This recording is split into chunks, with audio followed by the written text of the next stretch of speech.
dan tempur waktu itu. Ternyata besar gitu yang di luar ini ya, banyak ininya.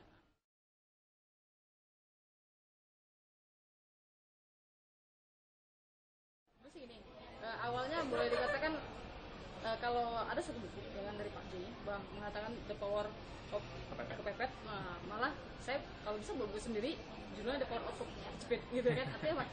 Bisnis ini muncul juga karena kejepit gitu. Dulu saya mulainya, saya juga basically gini ya, saya dari keluarga pada masa itu ya, di tahun 2003 memang saya tuh punya keinginan besar untuk kuliah. Saya tuh ingin banget kuliah, cuman keadaan keluarga yang nggak mungkin kan pada waktu itu. Akhirnya saya coba untuk, saya ikut teman, dia bisa install komputer, ada teman juga yang dia butuh komputer, nah, saya kerjasama dengan dia gitu. Akhirnya saya dapat waktu itu untung 300.000. Nah, itulah yang saya buat modal untuk ke Medan dan untuk ujian. Akhirnya saya coba seperti itu, alhamdulillah saya lulus justru. Nah, setelah dari situ kendalanya muncul lagi gitu.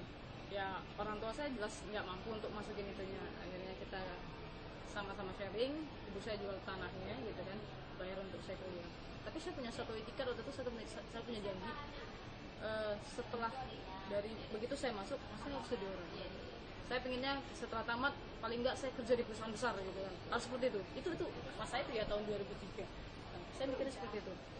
Tapi berjalan, seiring berjalan, akhirnya saya kan minta ke orang tua juga nggak mungkin gitu. Gimana sih caranya bisa menutupi kehidupan sehari-hari, tapi minta ke orang tua nggak mungkin. Ya, saya kerja mulai, ya boleh dibilang apa yang bisa saya kerjakan selama itu halal, masih di koridor, saya kerjain. Saya jualan buku, saya jual jam tangan, ya kan.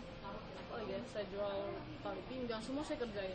Sampai saya ngajar juga, ngajar les privat, saya juga ngajar waktu itu. Akhirnya saya coba lagi, ini pendapatan yang bagi saya kecil-kecil hanya bisa sekedar untuk makan aja deh gitu. Saya ingin seperti orang lain, wah kerja di kantoran, bajunya bagus gitu kan, saya pikir enak sekali gitu, bisa kerja, uangnya juga gajinya lebih gede gitu. Waktu itu sebenarnya wah enak gitu ya. Saya pikir waktu seperti itu. Udah, akhirnya saya coba ngelamar kerja. Nah, saya ngelamar di sini penerbitan waktu itu, alhamdulillah diterima. Saya kerja di sana 6 bulan. Itu adalah pekerjaan paling lama saya rasa, karena saya merasa nggak nyaman gitu. Masuk jam 8 pagi, pulang jam 5 sore, terus seperti itu.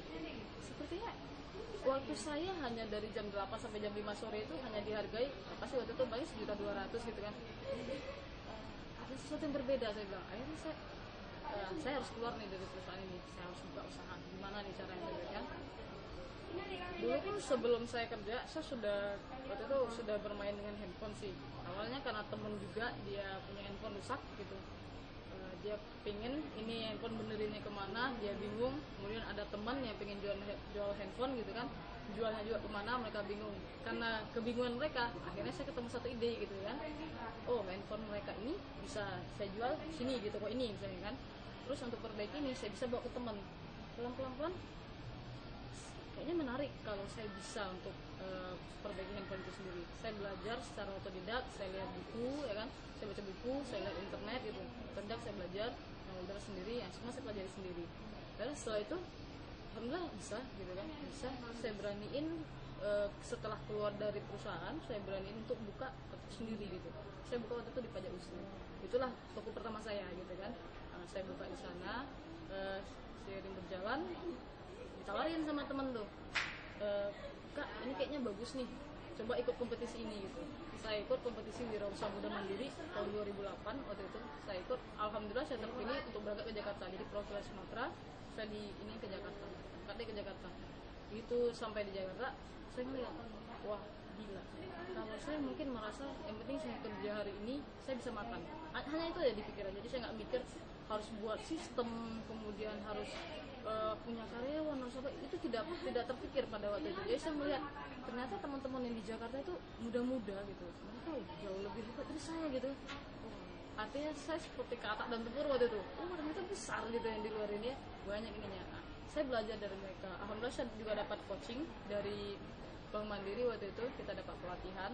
Di situ saya merasa, oh ini memang dunia saya sangat tertarik di dunia wirausaha gitu kan. Akhirnya saya belajar apa itu sistem, gimana cara membentuk perusahaan, itu semua saya pelajarin dari Mandiri ya. Kemudian 2009 alhamdulillah saya dikasih penghargaan juga dari kementerian gitu. Jadi kementerian ngasih penghargaan wirausaha muda berprestasi waktu itu. 2010 juga saya dapat kehormatan juga, saya diberi jalan untuk bisa jadi delegasi Indonesia untuk ke Cina gitu kan. Alhamdulillah ini juga saya kembangin dari awal-awal itu, akhirnya saya beraniin sekarang buka satu klinik handphone. Insya Allah beberapa hari lagi lah kita bilang kan, saya buka klinik handphone university. Kenapa kita bilang university? Karena kita benar-benar mau buka satu klinik handphone yang orang lain juga bisa belajar di situ. Dan insya Allah bagi orang yang benar-benar tidak mampu, saya juga belajar dari pengalaman dulu ya. Ketika saya punya keinginan tetapi orang tidak bisa membantu, ketika ada orang membantu saya merasa sangat-sangat tertolong gitu. Nah, ini juga yang konsep yang kita gunakan. Jadi ada orang yang benar-benar tidak mampu tapi mereka punya keinginan untuk belajar, kami memberikan secara gratis pelatihan untuk klinik handphone dan untuk digital trading sendiri kepada orang-orang yang benar-benar tidak mampu. Itu program kita gitu kan. Kemudian seiring berjalan saya buka satu untuk klinik handphone, saya buka juga untuk